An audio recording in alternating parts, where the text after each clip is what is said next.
Mayhem Campaign Diary number 9. What do I call this one? Princess Ava. This was definitely a really short video. We started late, and I can't actually stay up too late running these games. But we had a new player join the game. She is running their D&D stream over on Twitch. Failed save, I believe, is what they call it. I recommend it.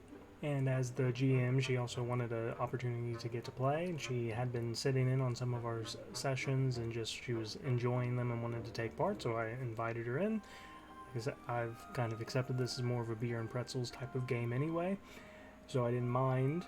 This session started with them basically activating the arcane gate and trying to, connecting it to the Feywild.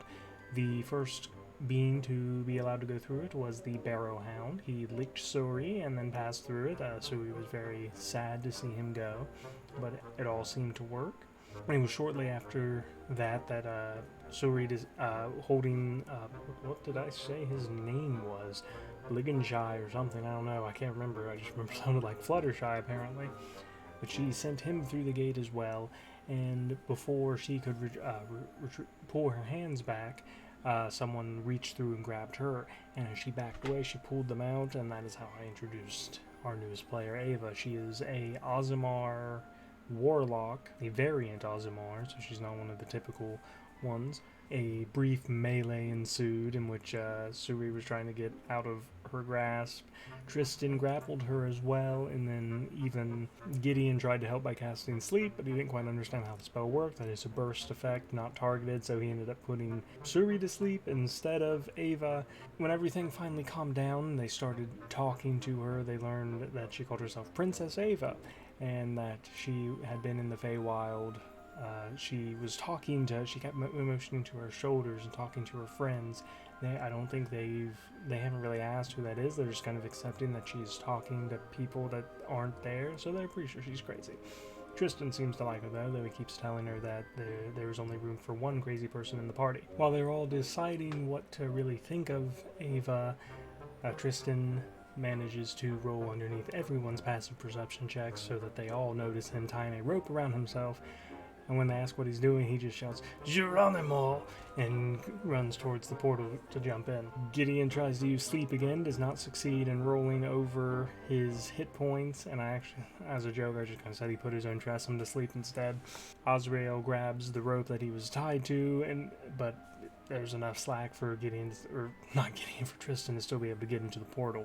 After Gideon goes through the portal, I describe as he's in this darker forest area. It's not like a dying forest, but it's not bright and colorful like you would expect most of the Feywild to be. As Azrael starts to pull him back through, he's not able to resist. He failed a contested athletics check. Someone on the other side grabs him. And when he asks him like who he is and if the portal is his, and for some strange reason Tristan is just like, "Yes, why don't you come with me?" And they link arms and happily go through the portal, not knowing at all who this person is.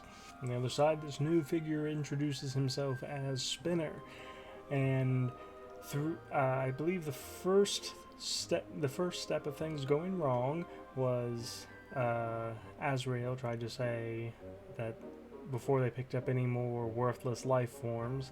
Spinner did not like that. He held his hand out, and I described as he felt his throat close off, basically. It was at that point that Gideon wanted to defend his friend, I guess, but instead of using magic, chose to charge him. So I had him make an athletics check, and he failed again, and he was stopped.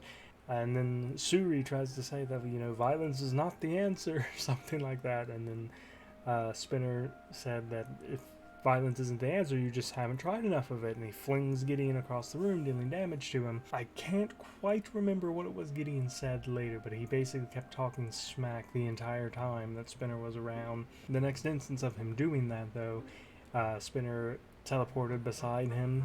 And before he could do anything, Ava did not want her new friends to continue being hurt, so she decided to hit him with an Eldritch Blast, and she critted and dealt 28 damage to him. It was a nice chunk, and I described that like he was rather surprised that they were able to do that type of damage to him, and that she demanded that he go back to where he came from, or she would or he would hit him again in 6 seconds. And so I described this: he cast a spell, nothing appeared to happen, and then he had made a pocket watch appear in his hand, and he counted down the seconds, and he said, "If you will." And at that point, none of the spells they were able to cast could affect him. They all stopped within about 10 feet of him. And I don't think they realized what spell he was using to do that. When Tristan ends up asking him what it is he's doing, he basically just says that weak magic won't be able to get through this, so he's completely safe.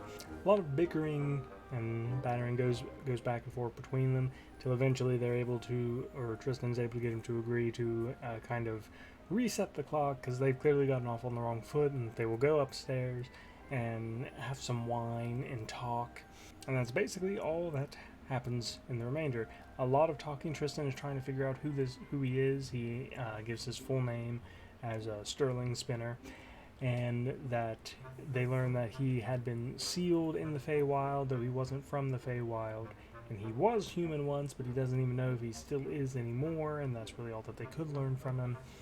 And he asked Azrael what the capital of this land was currently, and then once he was told it was New Dragonmount, shortly after he disappeared, teleported away, and that was pretty much where we ended the session. Everyone was time to go to bed, and they figured that they would deal with that problem later.